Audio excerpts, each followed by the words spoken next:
Yo'qdan bu etti. Jon, saxladı. Viye.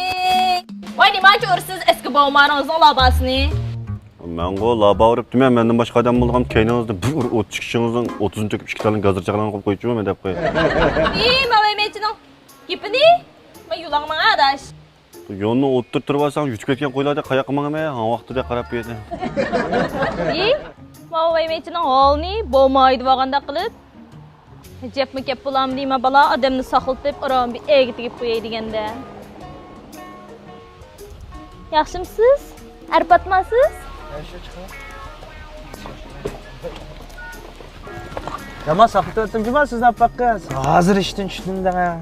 Yo'q, anchalik saqlamadim, shu birdan tudim. Siz mashinamiz pesga.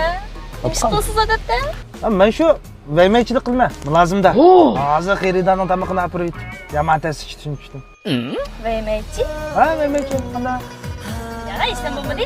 Bir ulug' kasbchimi bu? Pek yaxshi ko'rmayman bu kasbni. Mashkana haqiqat ishimiz keldi.